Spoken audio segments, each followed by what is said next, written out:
पर हमले का खतरा और ज्यादा बढ़ गया है। शहर के 3 घरों पर रात भर हुए इजरायली हमलों में कम से कम 11 लोग मारे गए, जिससे गजा में मरने वालों की तादाद 32,400 से ज्यादा हो गई है। और इस जंग से यहां पनाह लिए हुए लाखों लोगों में खौफ पैदा हो गया है, क्योंकि गाजा के इस जुनूबी इलाके में बड़ी तादाद में पनाहगुज़ीन रहते हैं। इजरायली वजीर आजम ने वाज़ेह कर दिया है कि जब तक इजराइल की फौज पूरी तरह से रफा में एक्टिव नहीं होगी, तब तक वो हमास को पूरी तरह फतेह नहीं कर सकता है। इजरायली दस्तों के मुताबिक हमास के पास 4 बटालियंस हैं जो अभी भी इस इलाके में एक्टिव हैं।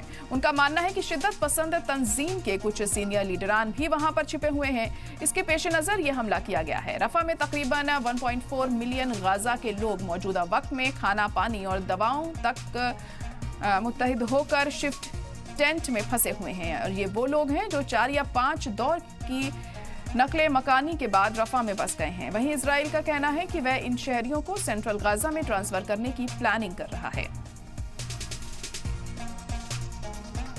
तो गाजा में लगातार इजराइल की तरफ से हमले जारी हैं और इजराइल का साफ तौर पर यही कहना है कि तब तक वो हमास को पूरी तरह से खत्म नहीं कर देता है जब तक कि पूरे इलाके में कब्जा ना किया जाए।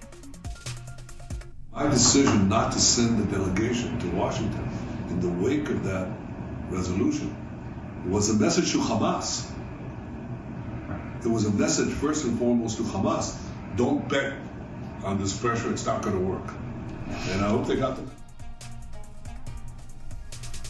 रफा पर हमले का खतरा और ज्यादा बढ़ गया है। शहर के 3 घरों में रात भर हुए इजरायली हमलों में कम से कम 11 लोग मारे गए, जिससे गजा में मरने वालों की तादाद 32,400 हो गई है। तो लगातार हम देख रहे हैं कि जिस तरीके से हमले हो रहे हैं वो अपने आप में ही काफी कशीदगी पैदा कर रहा है। जो मौजूदा हालात हैं वो भी लगातार यहाँ पर बिगड़ते जा रहे हैं। रफा में हमले को लेकर इजराइल ने अपने मिशन की शुरुआत कर दी है। रफा को इजराइल हमास का आखिरी अड्डा मानता है और हर हाल में इसे तबाह करना चाहता है।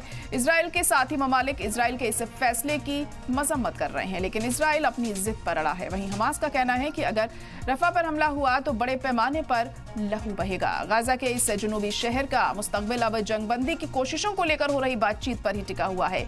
इजरायली वजीर आजम बेंजामिन नेतन्याहू की तरफ से अपने टॉप डिप्लोमेट्स का अमेरिका दौरा रद्द करने के बाद अब इजरायली वजीर दिफा अमेरिका के दौरे पर हैं, जिससे उम्मीद है कि रफा जंग का कोई मुतबादिल तलाश करने पर बात हो सकती है, क्योंकि अमेरिका कई बार इस बात का जिक्र कर चुका है कि उसकी तरजीह गाजा में शहरियों की हिफाजत है। इससे पहले अमेरिका ने गाजा में फौरन जंगबंदी की अपील वाले UN सिक्योरिटी काउंसिल की तजवीज़ पर वोटिंग से खुद को दूर रखा था।